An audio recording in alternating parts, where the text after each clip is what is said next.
They are brave, steadfast, hard-working and talented. They have a right to live life just as much as you or I and us all. They can defeat any disability through quality education and access to training to become productive members of society.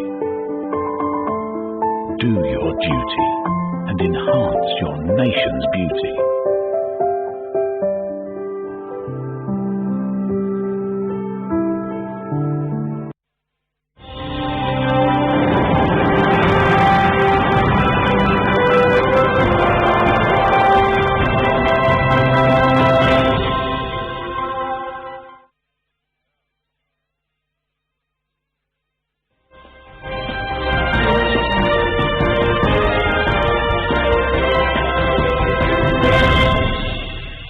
Assalamu alaikum and welcome to Perspective. Pakistan is undergoing multiple challenges at this time on both the international and the domestic front. We've seen the government dealing with domestic, political, economic challenges and doing its best. With a view to that, we sat with the Minister for Information and Broadcasting, Shibli Faraz, to discuss a variety of issues on both the international and the domestic front. Thank you so much for being with us today. Thank you for having me. Before I go on to the domestic issues, how do you see the change in America with a view to, of course, Biden now being the president? He also he was very vocal about the change. He said that this is going to mean a new America. Do you think it's going to change the policy of the U.S. vis-a-vis Pakistan also? Look, first of all, we believe that any government that comes in the U.S. because elected by its people, right, we would like to work with them. And we would like to have a very broad-based, multidimensional relationship with them. Okay. So we have been partners in the past, but now we would like to build a relationship based on the structural adjustments that we would require, and we would like to be treated equally by the U.S. government in the region. But what about the change towards policy in Afghanistan, for example? Do you think that that it's possible for the U.S. government to have a change there also? Because, of course, we are the main, partners with the U.S. as far as Afghanistan is concerned. Yeah, we believe that the U.S. is going to continue with its policy as far as Afghanistan is concerned, because after a lot of bloodbath that has taken place in this region, we would like the continuity of the U.S. policy in Afghanistan, that is the disengagement and withdrawal of forces as the agreement was reached with the facilitation of Pakistani government. Right. So we believe that that Afghanistan needs to have a government that is owned by all the stakeholders of Afghanistan, so that there is a sustainable peace in Afghanistan.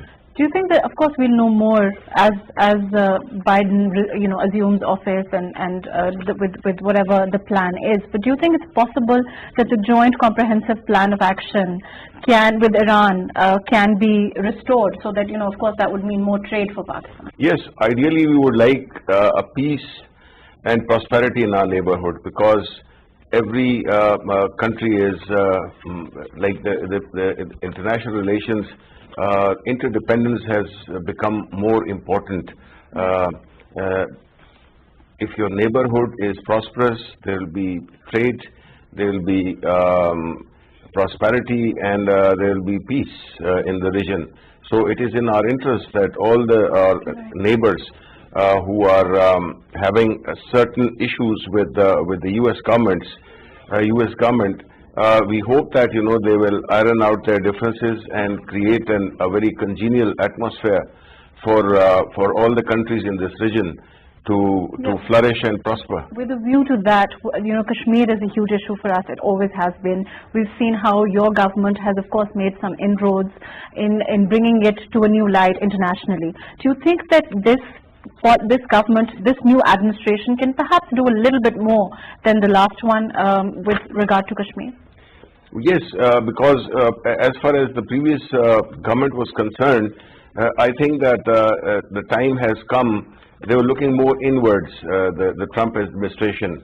And we expect and we are getting signals that the Biden administration is looking outwards. It wants to restore its alliances. It wants to restore its connection with the outside world.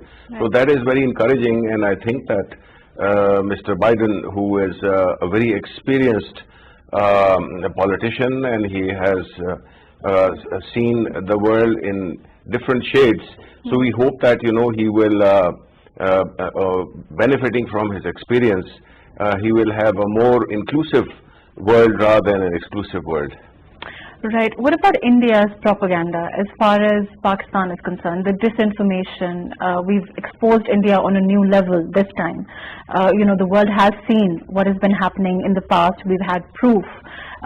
Your government's efforts regarding that particularly, you think that more can be done to highlight what's happening? Look, the recent transcripts that were unveiled or were leaked or whatever, it basically shows a very unholy alliance between the warmongers, the media, and the Indian government, which is basically influenced by the RSS ideology. So we see that, you know, we have a neighbor who is constantly trying to destabilize its neighbor, and is a very fascist regime that is in place there. So dealing with such realities is in the 21st centuries is that, you know, the India is every day getting exposed for what it has done in Kashmir, what it is doing to its local minorities, and what it is doing or sponsoring terrorism in Pakistan. And, you know, we have ample proof for that. So what our government is doing is that we have exposed India, its atrocities that it has committed, and at the same time we would like the world to see the real face of the current Indian regime, which has no kind of linkage with the current realities of the world, where, you know, you and cannot. we've seen with Biden, you know, he talks about including different minorities. He talks about, you know, a racial divide, no racial divide. He's very, very clear on that. His whole policy has been, and, you know, India has, of course, the US has been using India primarily against China in the past.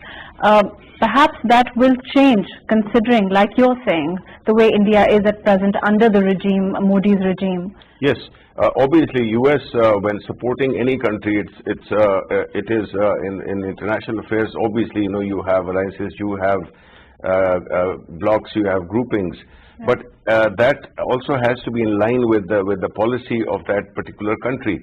So, if U.S. on one side is trying to be more inclusive, trying to be more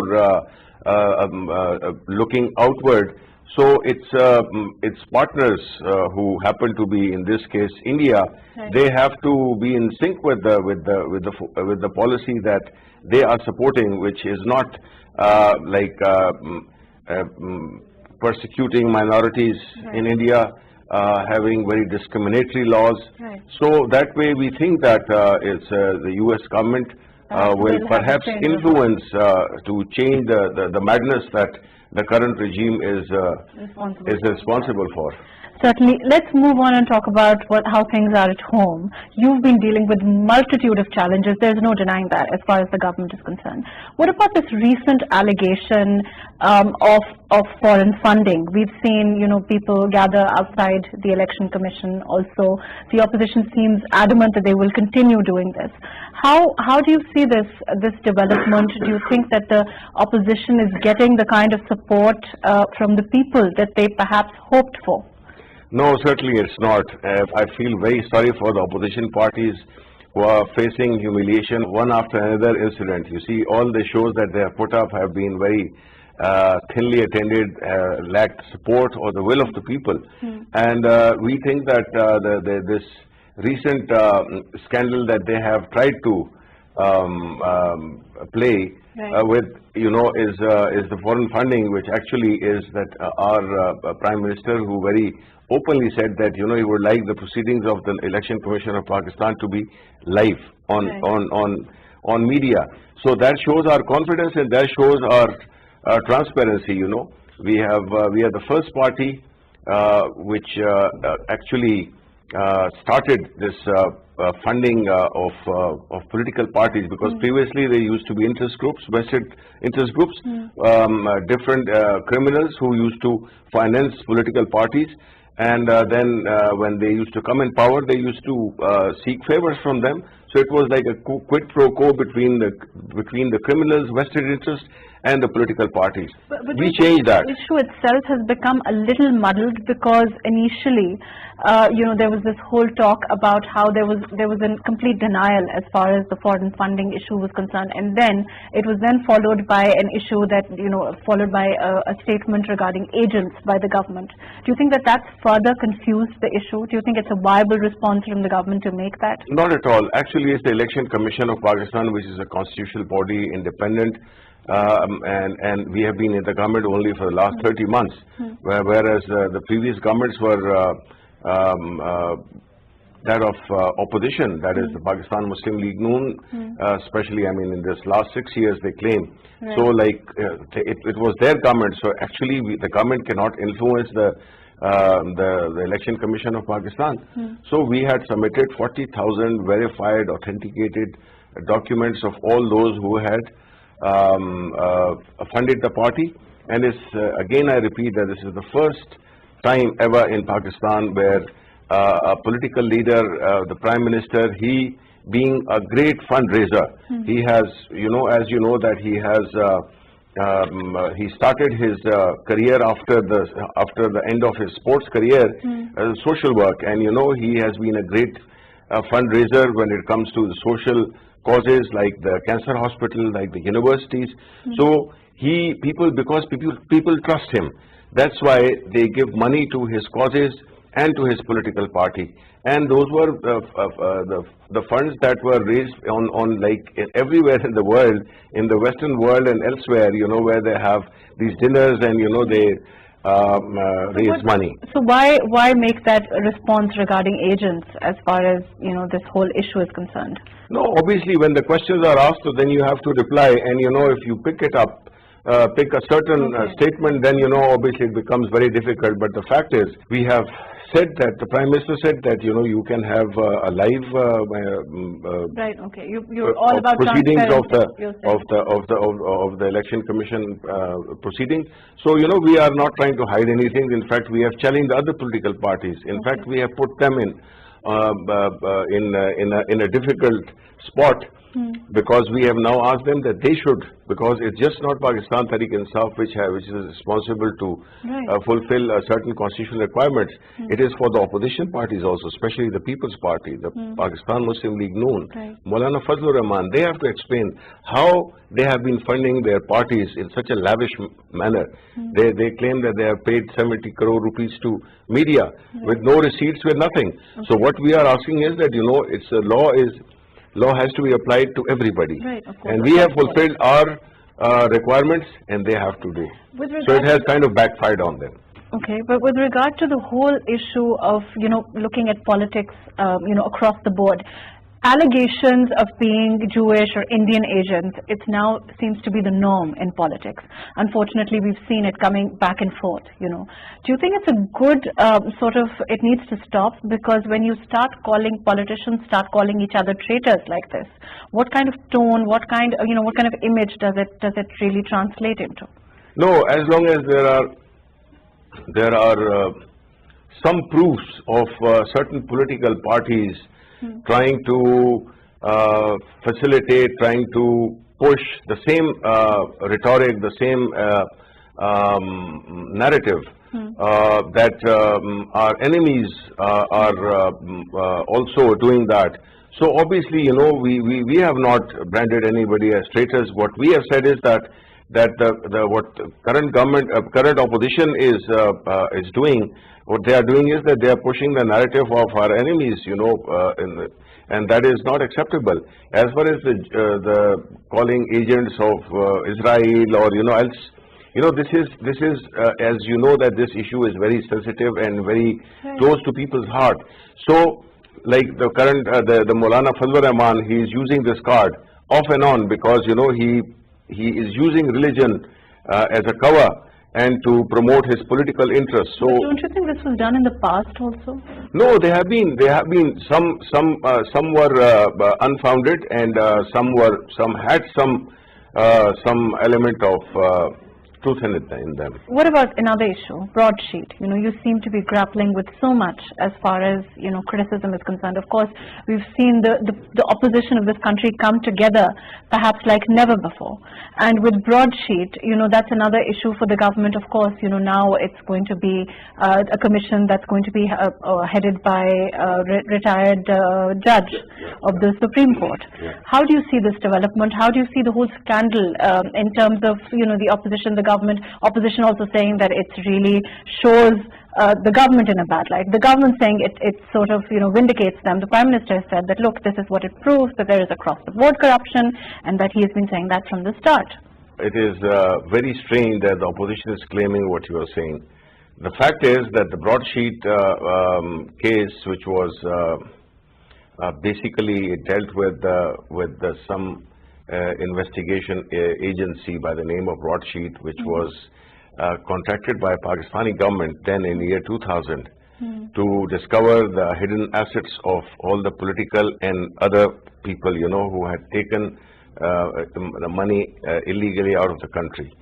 So that was not in our time, but what happened was that what we want to prove is that these opposition parties, which are currently clamoring for the elections that have been, according to them, that they were not fair, and other issues, it basically puts them in the dock, that they were the ones who, in order to negotiate, to blackmail, they were given this NRO, what we call the NRO, where they were pardoned, or there was, due to the political expediency, they were not put to trial. Instead, they were their assets were never touched. So it happened during the two governments of Pakistan People's Party and Pakistan Muslim League Noon. So now they have been caught, and now the award is out and the quantum is out. So now they have to come up and clarify their position as to what about those assets. How can we bring them back to Pakistan? As far as the Sharif family is concerned, they're saying that basically this was used against them by the then President Musharraf, and the fact that broadsheet couldn't find anything vindicates them. But isn't it true that, according to your narrative, has been that the NRO called off the investigation and shut it down? Yeah. So there is no, and the fact that all those assets that they're now talking about are already declared, they say. No, it's a fact. Whether the Sharifs, have they accepted the ownership of Everfield Apartments? Have they accepted the ownership of other assets that they have in Pakistan? Are they willing to appear before the courts rather than absconding from Pakistan, coming back as a responsible citizen who talks about the constitution, who talks about the supremacy of law or rule of law? Isn't it that that you have absconded from the country, and that has been declared by the courts of Pakistan? So you have to come clear. You have to give proofs. You have to give answers to the questions asked by the court. But your government allowed the former Prime Minister to leave. No. That's you can be duped. You can be tricked anytime, and everybody knows that Nawaz Sharif, he kind of through trickery and through different political mechanizations, he managed to by falsely giving reports of his bad health, and he was sent abroad, because if we had not, then it would have become people would have said, the opposition would have said that we are getting personal. So there is nothing personal. Our government has nothing personal against all the opposition leaders. What we want is that they have plundered this country, they have damaged this country. So they should be answerable, because Pakistan cannot go on like the way it was going on. But you've seen how the former Prime Minister has come out, and he's making these speeches. He's being very, very critical of the government. Of course, that puts them on the back foot when, of course, he went because he wasn't well. He was well because the moment he sat in the aircraft, he was fine and hale and hearty. Right. Now we see him making all these venomous and so speeches. Do the people. Yeah. So obviously, there is something. There might be one of the reasons they fail to get out. That's right. That's why you see the people of Pakistan, or anywhere in the world, they will never come out to protect corruption. They will always come out to go after the corrupt people. So that's why, you know, there is a very interesting phenomena that we have seen, that the reason PDM's this agitation failed, because it was for personal defense rather than for the national defense. What about Mousavi himself? We've seen how he started from one party, he started from one individual, and now it seems to have, it's all over. The spill is all over Pakistani politics. Okay, yeah, because first we are not interested in this gentleman. We are interested in the award that the British High Court has given, arbitration court. So we are not interested as to who he is and what kind of character he has. What we are interested in is that, this particular award that has been announced by the British arbitration court, that has to, we have constituted an inquiry committee, basically to go deep and dig deep to find out all those who were facilitators, who were who covered up the whole process, or who sabotaged the process, who were the ones who tried to negotiate their respective governments with this company. So this is going to really expose the opposition leaders, who claim that they have been working in the interest of Pakistan, but actually what they have done is that they have been using politics as a tool to make money. Let's take a short break. We'll be back and resume our talk with the Minister for Information and Broadcasting, Chibli Faraz.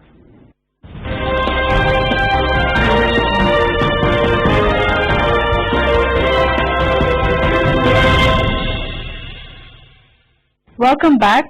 The PIA issue, there has been recently that embarrassment, I'll have to say, for Pakistan.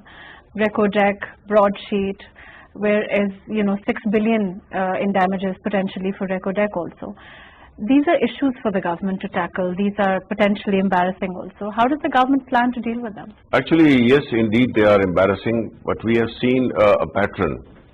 That is that all our international disputes that we have been involved in, we have not been able to defend them, and we have to, our government, all these things happened in the past. So I personally think that, the problem lies in at the time when the contracts are issued. Like, for example, we had this independent power projects, where contracts were made in such a way that were totally contrary to the interest of the people of Pakistan.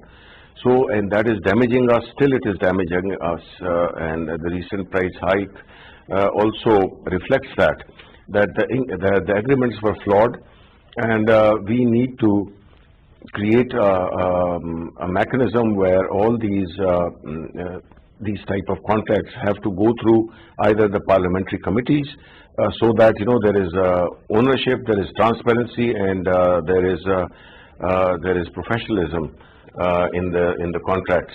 And they should be not one-sided, but it should benefit basically the people of Pakistan. Let me just interject. As far as contracts are concerned, do you think perhaps there could have been more due diligence with regard to broadsheet also, when it was engaged back in the former President Musharraf's time?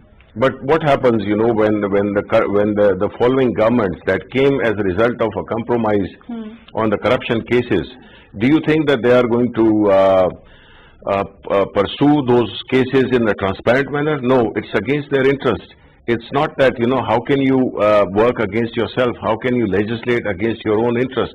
So that has been the problem, that, in order to all these things are checked, or the due diligence, as you said, is done by the institutions. Now, if the same institutions are being used as a tool, where your people, your selected people are appointed on these positions, who are to look after the interest of the country and of the people of Pakistan, so then we have this kind of situation where the actual culprits, they get relief, and it's the people of Pakistan who pay the price. You're talking about parliamentary procedures. You're talking about essentially empowering the parliament. Yeah. You've seen an opposition. Whenever the opposition and the government are in the parliament, we see a ruckus, unfortunately, occur. There doesn't seem to be that kind of debate. There doesn't seem to be that kind of work towards reform in any sector. Again, it depends as to who are you supporting, who are you trying to protect. Is it the people of Pakistan, or is it certain individuals or the leadership of certain political parties? Right. Because if it's for the people of Pakistan, then there will be no ruckus, there will be no problem.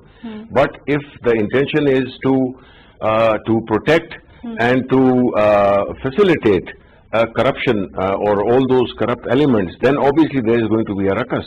Because when in the recent past, when this FATF legislation was underway, the opposition tried to negotiate with us in order to pass that bill of FATF, which was for the interest of Pakistan. They tied it up with the amendments to be inserted in the current NAB law, with making totally defanging and making NAB as a joke. So obviously they suggested 34 amendments in the law of the 38 that totally exist. So obviously, we cannot compromise the sanctity of the parliament. We cannot compromise the sanctity of institutions. True, but you do, of course, that NAB has been an issue for the longest time now. We've seen the Supreme Court pass comments on the way that it is being run, not now, but has always been. The opposition, of course, talking about how it is being used to victimize. And not this opposition, this has happened successively in previous governments also. Do you think there will come a time where both the opposition and the government manage to perhaps deal with this, to reform it, into a body that is actually more credit worthy? There is less controversy attached to it. Like in the past, NAB has been used as a tool by both the People's Party and Muslim League Noon. So what they have done is that they had the majority. They could have made meaningful changes in the NAB law or the NAB Act. But they did not, because they constantly wanted to use it against each other and get political leverage. So now it's the first time that a third party has come. It is not in the interest, because our leadership is not compromised. Our leadership, the Prime Minister, is above board, and people of Pakistan and abroad, they trust. They trust him, and that's why he gets so much. He can raise so much money, for social causes. So the idea is that yes, we will not compromise. We will not give relief to all those who have plundered this country. And if it's in the interest of the people of Pakistan, if it ensures the impartiality and transparency of the NAB proceedings and the NAB law and the NAB as an institution, they cannot come now and say that this is NAB is being used. We are not using it. It's just that we have liberated, so to say, the institutions to work on merit. So if they are going after them, we have nothing to do with it. It's basically they have to come clean. They have to accept. But that you this agree is that what there are issues with NAB? No, I definitely, there are, not only with NAB, with many institutions of the country, because these two parties, they used these regulators, they turned these regulators into facilitators. Right. So that is why there's been a degeneration of the institutions, and we are trying to build them up. So now when we want to put the right people in the right place, and if they have to go after all those who have plundered this country, then they deserve no sympathy. Do you think that once the Senate elections are through, and of course there is the legitimate hope that the government will be in power, your party PTI will be in power in both houses, and potentially things will be much easier in terms of legislation.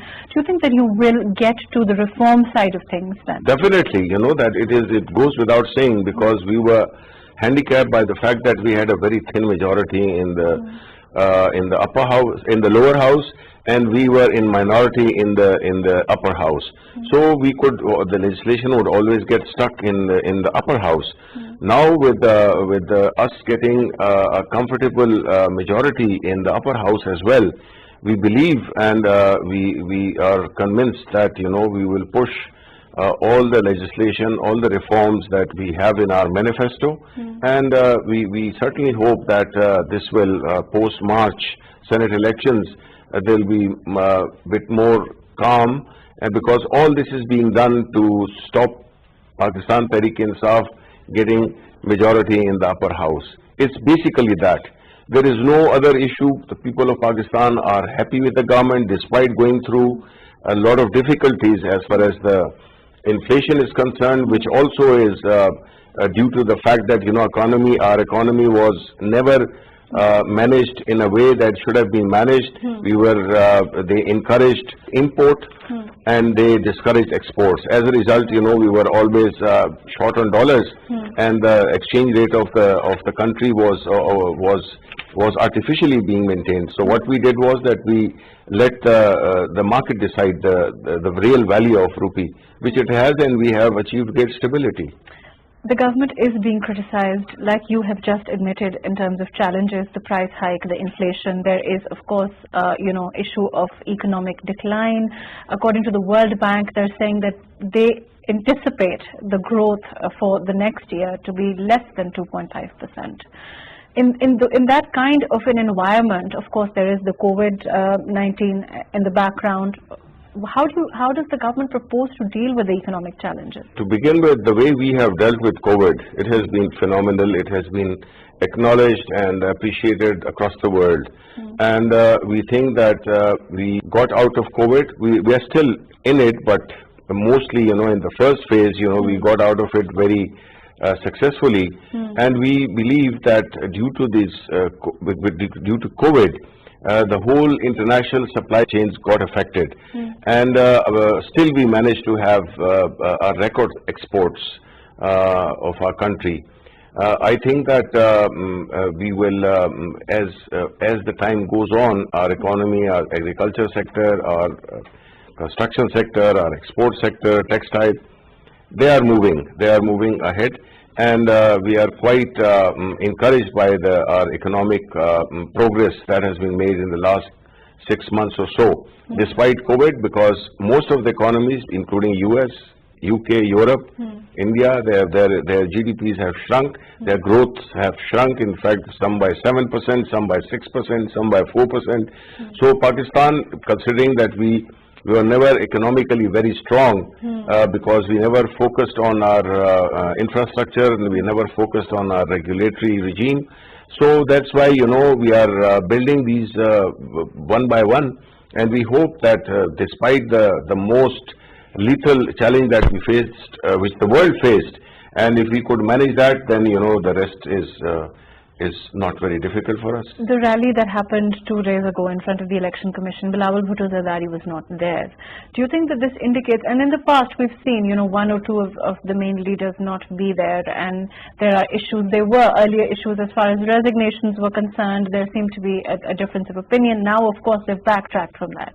But do you think that there is perhaps some, there are fissures there as far as the PDM itself is concerned? PDM is now a thing of past, the way they have exposed themselves, that they did not have any coherent narrative. They did not, they were unable to bring people out. They were unable to explain their narrative to the people of Pakistan, because it was based on the self-interest rather than interest for the people.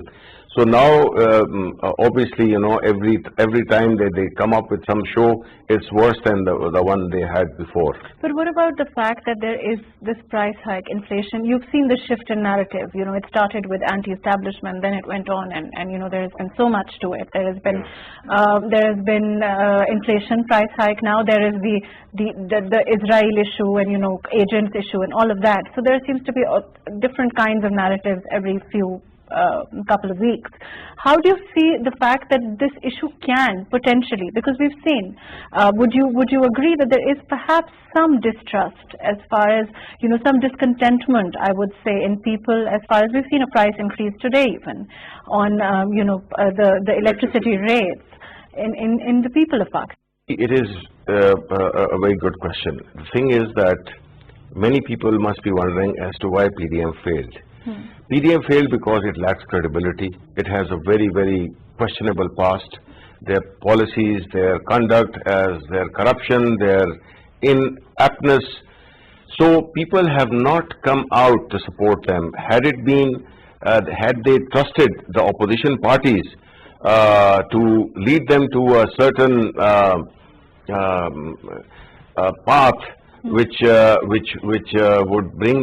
would take them to an ideal world, the people of Pakistan would have supported them. But since they lack credibility and all the reasons that I just mentioned, is that people still they trust Prime Minister Imran Khan because they believe that yes, there are difficulties, and these difficulties are not because we have mismanaged things. It's that we have inherited a host of problems which we are trying to fix.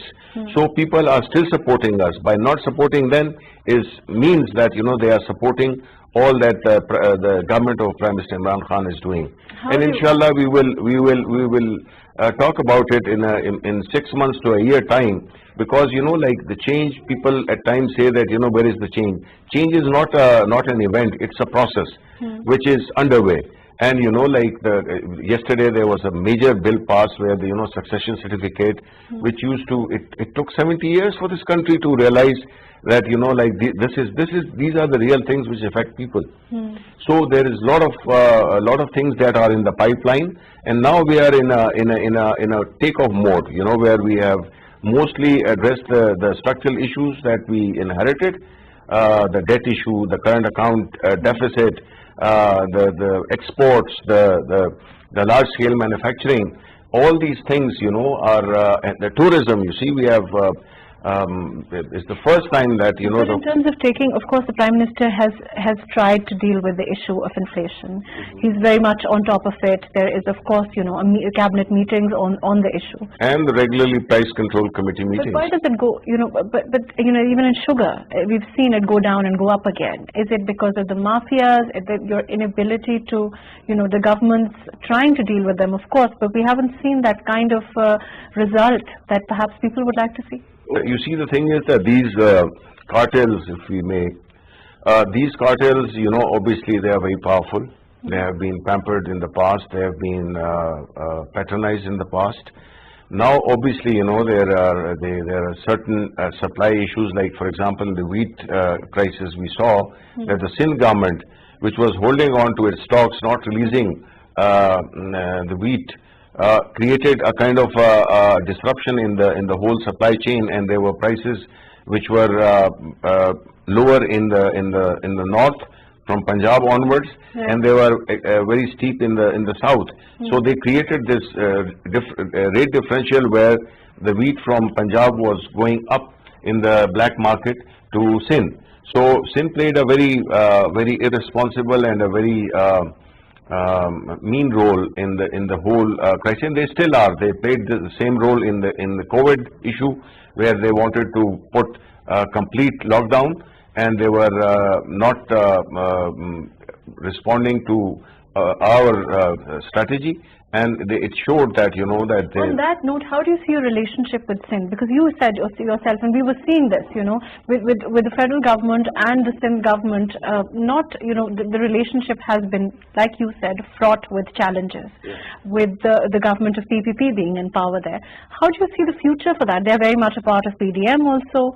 We see them making these speeches as far as Bilawal Bhutto Zardari is concerned. It's difficult for that kind of under that kind of relationship for the country, because of course we need all the provinces to be at one page with the federal government. The onus lies on Sindh government, which has tried to just for political point scoring and trying to discredit the government. They have not cooperated on the major issues which are national issues. As a result, they have created problems for their own people, people of Sindh, who are especially the rural Sindh, where people are leading life of misery. You know, there is stunting, there is lack of there's no lack of water facilities, health facilities, education facilities, and instead of they concentrating on their province, they have tried to politically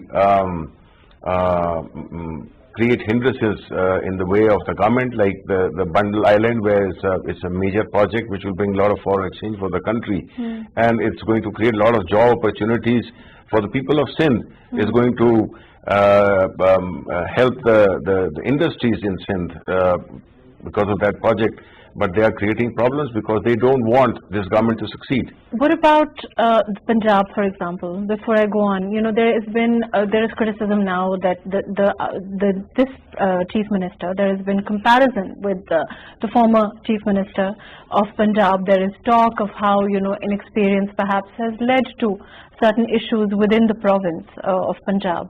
How would you answer that?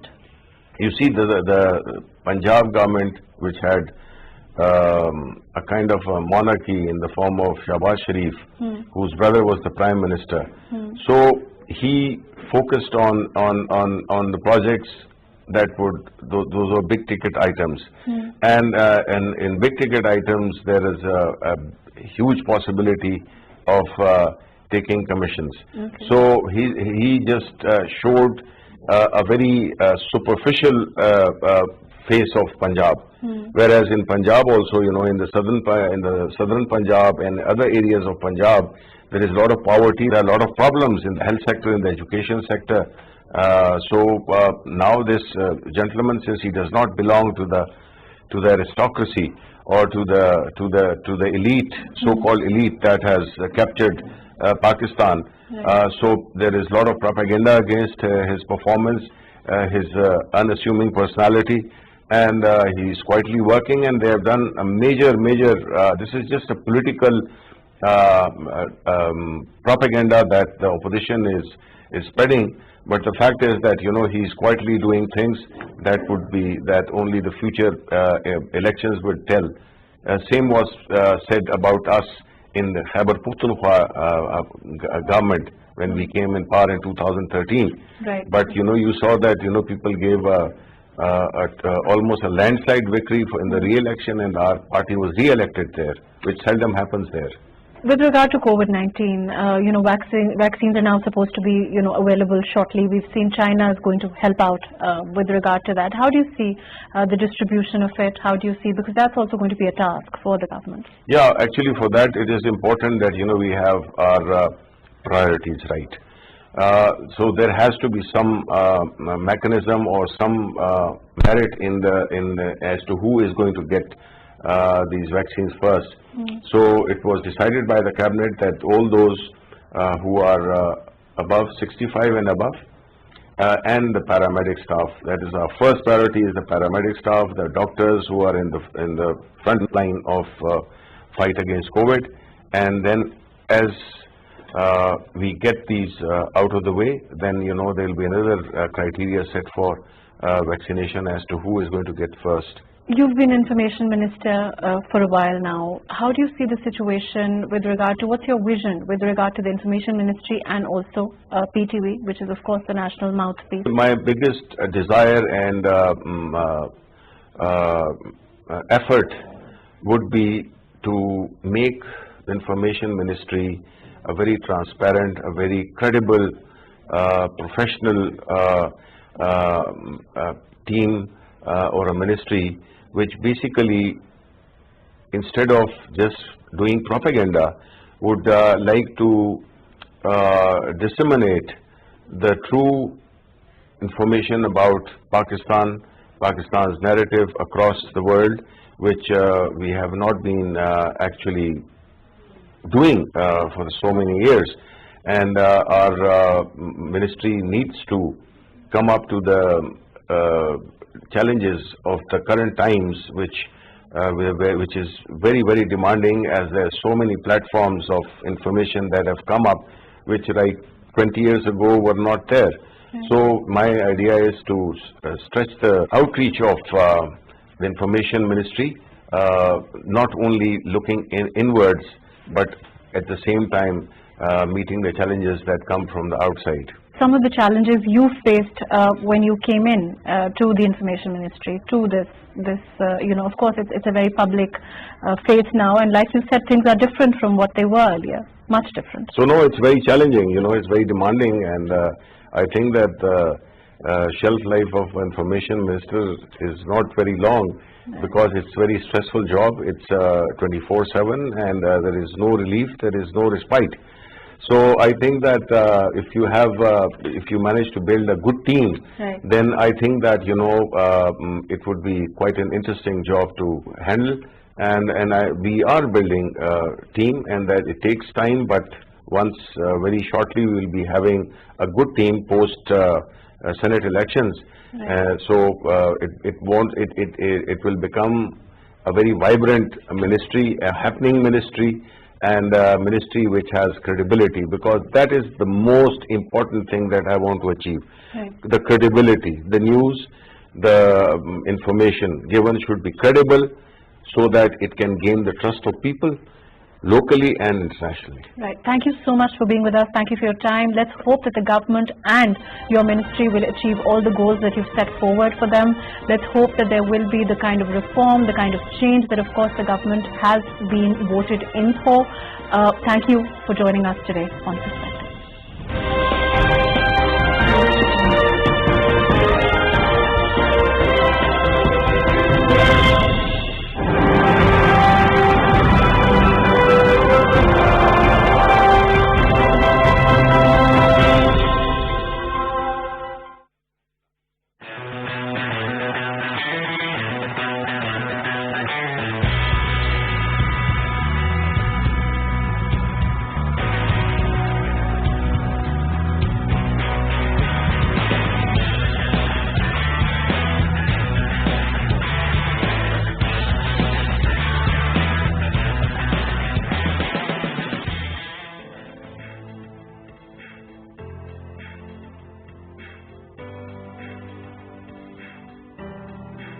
Sialkot is the world's largest producer of hand-stitched footballs. The factories of Sialkot supply 40 million footballs a year, which increases to 60 million during European Championships or World Cup years. This amounts to approximately 70% of the global production of hand-stitched footballs. Sayed Shahib repaired a leather ball for the British colonial military officers, which led to him making his own footballs. My family, I would say, is in this industry from over 100 years. You can find a football in any nook and corner of the